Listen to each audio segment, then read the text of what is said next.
Welcome to Lisa's Dog Agility Workshop, agility advice that creates success in every step of the journey. I'm your host, Lisa Selthofer, and I'll be sharing decades of agility training, trialing, and judging experience today in episode 5, Permission to Do What You Love in Agility. Hi, everyone. Thank you so much for joining me. I was recently reminded of a very impactful lesson that I learned. Oh gosh, I want to say that I finally got the hang of this lesson probably about 12 to 15 years into my agility journey, and I thought it would be worthy to share. Hopefully you won't wait 12 to 15 years to learn it as well. So maybe I can kind of give you a heads up on that. So Permission to Do What You Love in Agility. That is the title of this. And I'll tell you, when we start off in agility, we're excited, right? Maybe we get into agility taking classes because we want to do something fun with our dog. Maybe we have a dog that just simply has a lot of energy and we happen to fall into agility as a means for them to maybe get some of that energy out. Or maybe we're just competitive people and agility looks like one heck of a way to take our competition spirit and do something positive. Regardless, when you start, and the reason that you continue is because there's something about dog agility that you love. You know, there's something. For everybody, I should say, it's a very personal experience, and the journey that you take is quite individualized. Okay, and at some point in everybody's career, you hit a moment where suddenly you're not loving the journey so much. And the number one sign that maybe you're not loving the journey so much is you find yourself being unhappy. And let me go back and talk about my experience on that. So I got into dog agility because, quite frankly, I wanted a good relationship with my dog. And all through classes and even in the beginning, going through novice and, beginners, we had that. And, sure, we had a couple of challenges in intermediate and open and, got into excellent masters. But at some point, what ended up happening for me is I wasn't feeling happy anymore. And it was usually over the most minimal of things that this happiness would just take on a life, unhappiness would take on a life of its own. So in my case, I'm a perfectionist. And if I didn't have a perfect run, I was unhappy. And what it came down to was that I was really hard on myself. And when you're hard on yourself, then it tends to kind of impact those around you, your dog, your friends, your family. And it started off really simple, quite frankly. It would just be one little moment that I was unhappy with. But what that unhappiness or my dissatisfaction stole from me, and I say stole because this was a personal choice, and I'd like for this not to happen to you, or for you to actually see those warning signs. But what it stole from me was the joy of being able to celebrate not only the things that I did right, because believe me, there are so many decisions in agility that you are doing right, okay? There are hundreds of decisions that go into just one simple agility course. But it also stole from me the ability to truly be happy with my canine partner.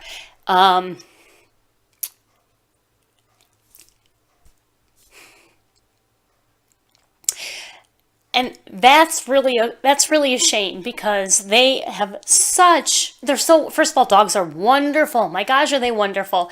And in hindsight, I wasn't able to 100% take advantage of that wonderful time frame with that dog, okay?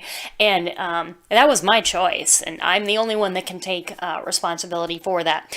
But it comes out in other ways with lots of people. So, for example, I have seen people, because of their unhappiness or their dissatisfaction, they will blame the course and they will blame the judge. They will blame the actual dirt that they're running on or grass or surface that they're running on. They will blame the leash runner for being in the wrong place at the wrong time. They blame a lot of things. And I'm not saying that at some point, some of those things might be an issue, but here's the thing. When you're happy, it's impossible to be a jerk, okay? When you're happy, you tend to just kind of let those things slide on off. When you're happy, you look for solutions and resolutions versus blame, all right? So in my case, my unhappy or my dissatisfaction at some point, quite frankly, in my quest to be perfect, really made me a miserable person, okay? And that's not a very fun place to be. And I'll bet you if you were to have asked my dog at that point, I'll bet you they weren't really enjoying that partnership with me either. So here's my number one thing.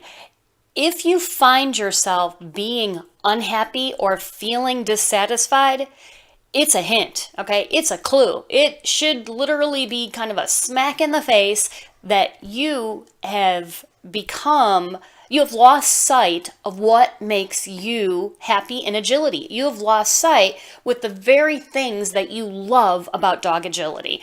And the things that you love could be very different things. In my case, what I absolutely loved and what made me feel good was working as a team with my dog, the companionship, doing things together. And by getting back in touch with the things that made me happy or the things that I loved about dog agility, I was able to come up with a game plan to prevent me from going down that terrible, miserable rabbit hole. For me, smiling at my dog was the key to looking them in the eye and really feeling that connection that I wanted. That was the thing that made me feel good. So I started to, at the start line, before I even began, I would look my dog in the eye and smile. And it just made me feel better. So I was back in tune with the very things that I loved about dog agility. If things went awry on the course, I'd look at my dog and smile. And guess what? It just took all the pressure off of me. So getting back in touch with the very things that I loved about agility stopped me from being a miserable person. And so here's the thing for you. I would like to prevent you from going down the rabbit hole. It doesn't mean that you're not going to have moments where you're unhappy or dissatisfied, okay? But I want you to see those things as opportunities and get over them because they are opportunities. When you're unhappy or dissatisfied, it's an opportunity to get back in touch with the very things that you love about dog agility. So I would like to share with you, I actually have this handout, and it was the 5 questions that I asked myself, and by getting back in touch with the very things that I loved about agility, I was able to come up with a plan that made me a much happier person, and I'll bet you I was a much better teammate to my dog, okay? So if you go to spotonagility.com/do-what-you-love/ you can actually get a copy, and it's just 5 simple questions. It probably shouldn't take you more than 1 minute to fill out these questions, but it's going to help you so that when you're feeling dissatisfied, you can look at that list and get back in touch with those things that are very, very important to you.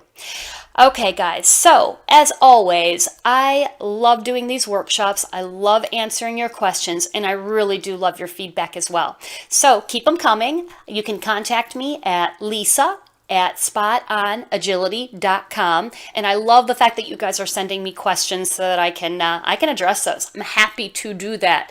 All right. So in the meantime, guys, I hope you have an absolutely fantastic week. Go get that cheat sheet at spotonagility.com/do-what-you-love/ and as always, I hope you have an absolute amazing week and happy handling.